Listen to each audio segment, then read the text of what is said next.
Hello আমার প্রিয় বন্ধুরা, আমি তোমাদের অমিতাভ স্যার। সবাইকে আমার ইউটিউব চ্যানেলে স্বাগত জানাচ্ছি। আজকে তোমাদের জন্য রয়েছে একটা অ্যাডভেঞ্চারের গল্প।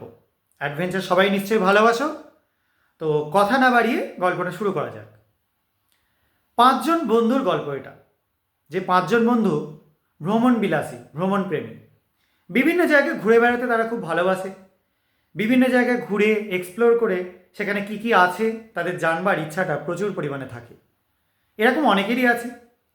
তো সেই বন্ধুরা মিলে ঠিক করলো দীর্ঘ সমুদ্রযাত্রায় একটা জায়গায় গিয়ে পৌঁছাবে বা একটা দ্বীপে গিয়ে পৌঁছাবে, যে দ্বীপটায় এখনো পর্যন্ত কোনো মানুষের পায়ের স্পর্শ করেনি।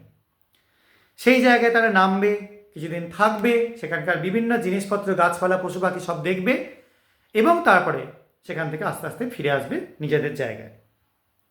তো এরকম পরিকল্পনা ভাবা আর সেটাকে কার্যকর করা নিশ্চয়ই এক জিনিস না। এতদিনের একটা জার্নি, তার জন্য যথেষ্ট খাবার, ওষুধপত্র, জামা কাপড়, আরও যা যা নিত্য সামগ্রী লাগে সেগুলোর অবশ্যই বন্দোবস্ত করা দরকার। তো এরকমই বন্দোবস্ত করে নিয়ে তারা যাত্রাপথের জন্য তৈরি হলো। যে যাত্রাপথ তাদেরকে এখন ডাকছে, এবং সেটা অবশ্যই সমুদ্র যাত্রা। একটা ছোটোখাটো জাহাজ তারা সেট করে ফেললো, ভাড়া নিল। সেখানকার ক্যাপ্টেন এবং ক্রু মেম্বার সব কিছুই তাদের এরকম ভাড়ার মধ্যে থাকলো, এবং একটা কন্ট্যাক্ট হয়ে তারা সেটা নিয়ে বেরিয়ে পড়লো। এবং কন্ট্রাক্টটা এরকমই হলো যে তারা যে জায়গায় গিয়ে পৌঁছাবে সেই দ্বীপপুঞ্জে তারা ওই পাঁচজন নামবে, কিছু সামগ্রী নিয়ে নামবে। তখন জাহাজের ক্রু মেম্বার এবং ক্যাপ্টেন বাকি যারা রয়েছেন তারা সেই জাহাজেই অপেক্ষা করবেন। আবার যখন তাদের কিছু জিনিসের দরকার পড়বে তারা আবার জাহাজে আসবে, সেখান থেকে নিয়ে আবার যাবে, এবং এরকম করে তারা প্রায় 1 থেকে 1.5 মাস কাটাবে। তো যেরকম ভাবা সেরকম একদিন সকাল সকাল যাত্রা শুরু হয়ে গেল। এবং বিভিন্ন জায়গাকে ঘুরে বেড়াতে যারা ভালোবাসেন তাদের নতুন নতুন জায়গা ঘুরতে এমনিতেই খুব ভালো লাগে। আর এরকম সমুদ্রযাত্রা একটা অন্যতম থ্রিলিংয়ের ব্যাপার। তো সেই আনন্দ নিয়ে তারা এগিয়ে যেতে লাগলেন সামনের দিকে। এবার এই সামনের দিকে কি কি ঘটে তোমরা পরবর্তী পর্যায়টায় জানতে পারবে। তো এবার চলো শুরু করা যাক পরবর্তী পর্যায়ের দিকে। যেহেতু তারা দিনের বেলা সমুদ্রযাত্রা শুরু করেছিল, আস্তে আস্তে যেতে যেতে চারপাশে দিগন্ত বিস্তৃত নীল জলরাশি, তার সঙ্গে আকাশ যেন একবারে একে অপরের সঙ্গে মিলে গিয়েছে। দারুণ সুন্দর দৃশ্য। এটা আমরা রীতিমতো কল্পনা করলেই বুঝতে পারছি কতটা সুন্দর। এবং তারা এরকম একটা সুন্দর যাত্রায় এগিয়ে যেতে লাগলো তাদের সামনের লক্ষ্যের দিকে। যদিও লক্ষ্য স্থির ছিল না, কোথায় গিয়ে উঠবে, কোথায় গিয়ে পৌঁছাবে তারা নিজেরাই তখনও জানতেন না। যাই হোক, এবার এরকম একটা জায়গায় যেতে গিয়ে অবশ্যই রুট ম্যাপের দরকার পড়ে, এবং সেই রুট ম্যাপ ধরেই তারা মোটামুটি ঠিক করলেন যে এমন একটা দিক রয়েছে যে জায়গাটায় খুব একটা বেশি মানুষের যাতায়াত নেই। সেই দিকেই তারা এগিয়ে যাওয়ার চেষ্টা করলেন। আস্তে আস্তে দিন শেষ হলো। যখন সূর্য অস্ত যাচ্ছে তার যে সৌন্দর্য সমুদ্রের মধ্যে, সেটা একদম পুরো বলে বোঝানো যায় না। এতটাই সুন্দর তারা সমুদ্রে সূর্যাস্ত দেখতে পেল, যেন কোথা থেকে হঠাৎ করে সূর্য সমুদ্রের জলের মধ্যেই যেন হারিয়ে গেল, এমন একটা সুন্দর দৃশ্য তারা দেখতে পেলেন। এরপর তাদের জাহাজ আরও এগিয়ে যেতে লাগলো, এবং একসময় রাত নেমে এলো। আর সমুদ্রের রাত দারুণ সুন্দর। চারপাশে ঘুটঘুটে অন্ধকার, দিগন্ত বিস্তৃত জলরাশি তখন কালো আর কালো, আর তার মধ্যেখানে তারাদের ঝিকিমিকি এবং বিভিন্ন রকম সামুদ্রিক যেসব প্রাণী তাদের দেহ থেকে একটা সুন্দর আলো বেরিয়ে আসে, যেটাকে আমরা বলি বায়োলুমিনেসেন্স। তো সেই জিনিস তারা দেখতে দেখতে এগোতে লাগলেন, এবং মন একদম পুরো ভরে গেল। তো এইভাবেই চলতে লাগলো। এইভাবে মোটামুটি তারা প্রায় 3-4 দিন একটা দীর্ঘ সমুদ্রযাত্রায় এগিয়ে যেতে লাগলেন। এরপরে ঠিক কী জিনিস তারা দেখলেন এবং কি ঘটলো তাদের সাথে, তারা যেটা করতে চাইলেন সেটা কি আদৌ করতে পারলেন, সেটাই এবার আমরা দেখব ভিডিওটার পরবর্তী পর্যায়ে। প্রায় 5-6 দিন যাত্রা করবার পর তারা মোটামুটি প্রায় দুপুরের দিক করে গিয়ে পৌঁছালেন একটা অজানা দ্বীপপুঞ্জে। চারপাশটা খুব অদ্ভুত রকম। তারা ঠিক আগের দিন রাত্রিবেলা দূর থেকেই দ্বীপপুঞ্জটাকে দেখেছিলেন। একদম মায়াবী সবুজ আলোয় পুরো দ্বীপপুঞ্জটা ঘিরে রয়েছে। এত সুন্দর আলো তাদেরকে রীতিমতো চোখ টেনেছিল, এবং তারা ভেবে রেখেছিলেন যে এখানেই তারা প্রথম নামবেন এবং দেখবেন যে চারপাশে কী কী রয়েছে, কী কী দেখবার মতো আছে। এখানকার দ্বীপপুঞ্জের পশু পাখি, জীবজন্তু কীরকম, গাছপালা কীরকম, এবং আর কি কি পাওয়া যায়, কোনো প্রাকৃতিক সম্পদের কোনো মানে আশা আছে কি না এখানে, এসব ভেবেই তারা এই দ্বীপপুঞ্জে নামবার পরিকল্পনা করলেন। এবং দুপুরবেলা কিছু রসদ নিয়ে তারা এগিয়ে গেলেন এই দ্বীপপুঞ্জের ভেতরে। আর জাহাজটা নোঙর করা থাকলো দ্বীপপুঞ্জের একদম ধারের দিকে, অবশ্যই জল ভেঙে যেতে হচ্ছিল। যাই হোক, তারা এগিয়ে গেলেন দ্বীপপুঞ্জের ভেতরের দিকে এবং যত এগোতে লাগলেন তত ঘন গাছপালা চারপাশে একদম পুরো ভর্তি হয়ে রয়েছে। এবং সেখানে কিন্তু কোনো পাখি, কোনো জীবজন্তু খুব একটা বেশি দেখা যাচ্ছে না, খুবই কম এমন একটা জায়গা। এবং তারা এটাও ভাবতে শুরু করলেন যে এখানে অন্য কোনো মানুষরা থাকে কি না, তাদের ভাষা কি, তারা কিভাবে কথা বলেন, এটাও যদি তারা দেখতে পান তারা সেটাও অবশ্যই এক্সপ্লোর করবেন। এইভাবে তারা সামনের দিকে এগোতে লাগলেন এবং এক সময় গিয়ে এরকম অবস্থায় গিয়ে পড়ল যে চারপাশে আর এগোনো যাচ্ছে না, একদম এমন ঝোপঝাড় রয়েছে, গাছপালা রয়েছে যে আর এগোনোর মতো কোনো অবস্থা নেই।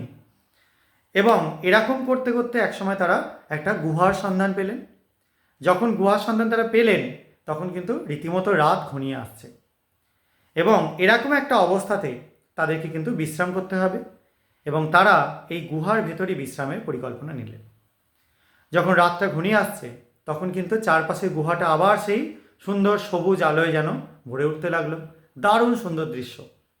এইসব মানুষরা যারা এরকম সবুজ আলো চারপাশ থেকে হঠাৎ করে দেখতে পাচ্ছে, তাদের পক্ষে সত্যি এটা খুব সুন্দর একটা দৃশ্যগ্রাহ্য ব্যাপার। তো তারাও সেটা দেখতে লাগলেন এবং সেখানেই তারা তাদের কাছে নিয়ে যাওয়া খাবার দাবার খেয়ে, জল খেয়ে বিশ্রাম করলেন।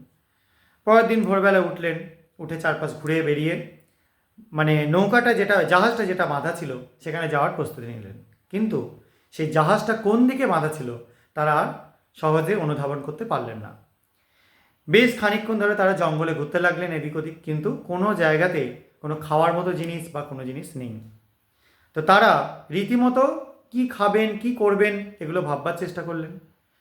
জঙ্গলের একদম যে ধারগুলো রয়েছে, যেখানে পাহাড়টা শুরু হয়েছে, সেই ধারগুলো দিয়ে প্রচুর রাঙা আলুর মতো গাছ তারা দেখতে পেলেন। এবং এই রাঙা আলু গাছের গোড়াটা একটুখানি খোঁড়বার পরই দেখতে পাওয়া গেল রাঙা আলুর মতোই বড় বড় কিছু জিনিস পাওয়া যাচ্ছে সেখানে। তারা সেগুলোকে খাবার পরিকল্পনা করলেন এবং খেলেনও, খেতেও খুব একটা খারাপ না। তো এরকম করে প্রত্যেক দিনই কিছু না কিছু জিনিস তারা খুঁজে পেলেন, কিন্তু সেই জাহাজটা কোন দিকে তারা নোঙর করেছেন সেটা তাদের খুঁজে পাওয়া হলো না। এটাকেই বোধহয় অদৃষ্ট বলে। যাই হোক, এবার তারা এই যে জিনিসপত্রগুলো এখান থেকে খেতে শুরু করলেন, তারা বুঝতে পারলেন যে কিছুদিন আস্তে আস্তে যেতে যেতে তাদের চোয়ালটা বা জটা তারা নাড়াতে পারছেন না, মুভ করতে খুব অসুবিধা হচ্ছে। গোটা মুখে, হাতে পায়ে, গাঁটগুলোতে বা অস্থিসন্ধিতে প্রচণ্ড যন্ত্রণা, প্রচণ্ড ব্যথা, এবং তারা যেন অসাড় হয়ে যাচ্ছেন দিনের পর দিন, খুব অল্প সময়ের মধ্যে থেকেই। এবং তারা রীতিমতো ব্যাকুল হয়ে উঠলেন, এবার ফিরতে হবে, কোনো বিপদ আসতে চলেছে। কিন্তু তখনও তাদের আর ফেরার মতো অবস্থা হলো না, কারণ তারা তখনও জাহাজ খুঁজে পাননি।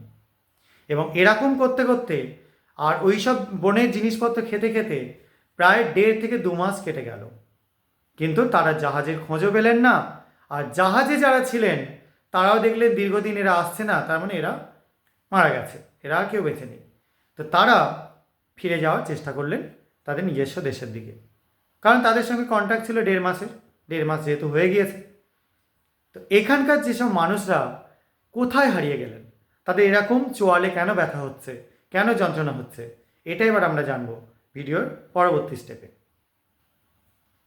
যারা জাহাজে ছিলেন, যারা দেশে ফিরলেন, তারা আবার গিয়ে এই সব যে বন্ধুরা রয়েছেন, যেসব বন্ধুরা ওখানে গিয়েছিলেন, তাদের সবার আত্মীয় স্বজনকে জানালেন, পুলিশকে জানালেন, এবং একটা বড় টিম এই দ্বীপপুঞ্জে আসতে লাগলো সেই মানুষগুলোকে খুঁজে বের করবার জন্য। তো তারা রীতিমতো দ্বীপপুঞ্জে পৌঁছালো, চারপাশে চিরুনি তল্লাশি করা হতে শুরু করলো এবং এক সময় তাদেরকে খুঁজে পাওয়া গেল। তাদের মধ্যে তখন 3 জন মারা গেছেন আর 2 জন বীভৎস রকম যন্ত্রণায় কাতরাচ্ছেন। তাদের প্রায় মৃত্যু একদম প্রায় সমাগত, এরকম একটা অবস্থা। এবং প্রত্যেকেরই গোটা শরীরে বিভিন্ন হাড় থেকে শুরু করে বিভিন্ন শারীরবৃত্তীয় অঙ্গগুলো যেন জুড়ে যাওয়ার মতো করে, আটকে যাওয়ার মতো করে হয়ে যাওয়ার একটা অবস্থা তৈরি হয়েছিল। ইনক্লুডিং সবথেকে বেশি দেখতে পাওয়া গেছিলো চোয়াল। তারা মুখ নাড়তে পারছেন না, কথা বলতে পারছেন না, খেতে তো দূরে থাক।